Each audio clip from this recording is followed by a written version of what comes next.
স্বপ্নে গড়ে ওঠে আগামী ভোর। সম্মানিত সভাপতি, প্রধান অতিথি, সম্মানিত উপস্থিতি, আসসালামু আলাইকুম। আজ জাতীয় কন্যা শিশু দিবস। আজ আমরা কথা বলবো সেই নিষ্পাপ কণ্ঠে যে মায়ের আঁচলে লুকিয়ে গোটা পৃথিবীকে দেখে। আজ আমরা কথা বলবো সেই কোমল হৃদয় যে একদিন আলোকিত করবে পরিবার, সমাজ, রাষ্ট্র। কন্যা শিশু কোনো বোঝা নয়, সেই আগামী দিনের অগ্রযাত্রার শিখা। তার চোখের স্বপ্ন হলো ভোরের রঙিন আকাশ। ইসলামীদের দীক্ষা নিলেন প্রথম তিনি নারী। দুর্গা দেবী অসুর নাশেন দর্শ বোঝা নারী। খ্রিস্টমতে মাতা মেরি, তিনিও সবার পূজ্য। তবে কেন কন্যা হলে ভাবো তাকে তুচ্ছ। আমরা চাই কোনো কন্যা শিশু যেন অবহেলার অন্ধকারে হারিয়ে না যায়। কোনো কন্যা শিশুর স্বপ্ন যেন বাল্য বিবাহ শৃঙ্খলে ভেঙে না যায়। প্রিয় উপস্থিতি, কল্পনা করুন ভোলার এক কিশোরী যার বয়স মাত্র 14, সে খেলার মাঠে দৌড়ানোর বয়সে বিয়ের পিড়িতে বসে যাচ্ছে। তার চোখে ভয়ের ছাপ, কিন্তু সমাজ বলছে এটাই তার নিয়তি। কন্যা শিশু হলো স্নিগ্ধ আলোর প্রতীক, যার অস্তিত্ব পৃথিবীকে সুন্দর করে তোলে। তার হাসি আনন্দের স্পন্দন, তার স্বপ্ন নতুন যুগের দিশারি।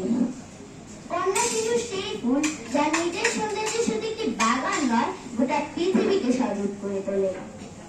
এক বছর দিবসটি পালন করা হলেও কন্যা শিশুরা সমাজে এখনো অনেক ক্ষেত্রেই অবহেলিত। এখনো কেউ কেউ কন্যা শিশুকে পরিবারের বোঝা মনে করে। সমাজে ছেলেকে উত্তরাধিকার, বংশ রক্ষা, বৃদ্ধ বয়সে ভরণ পোষণের নিশ্চয়তা হিসেবে দেখা যায়। সম্মানিত উপস্থিতি, এখনো দেশের 62% নারী বিশ্বাস করে পরিবারে ছেলে সন্তান জন্মালে তাদের মর্যাদা বাড়ে। আর 58% নারীর মতে মেয়ে সন্তান জন্মালে স্বামী বা শ্বশুর বাড়ির লোকজন খুশি হয় না। এই অবস্থায় আজ দেশে পালিত হচ্ছে জাতীয় কন্যা শিশু দিবস। শুধু দিন দিবস ক্ষণে পালনের মধ্যে ন্যায্যতা পাওয়া যায় না, প্রতিনিয়তই তাদের সুরক্ষিত, স্বাস্থ্যসম্মত বয়স সুনিশ্চিত করা পরিবার ও সমাজের দায়িত্ব।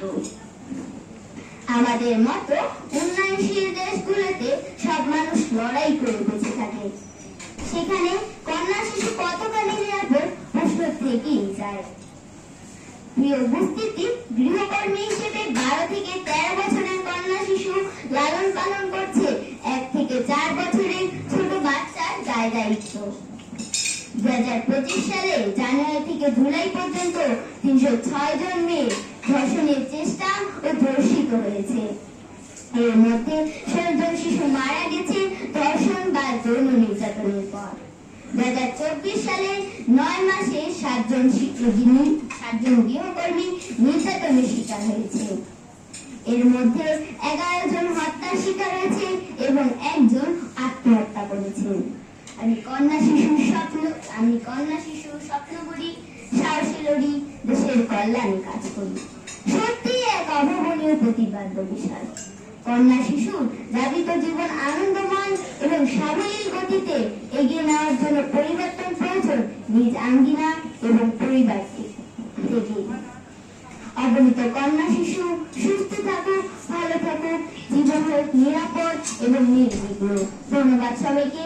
আসসালামু আলাইকুম।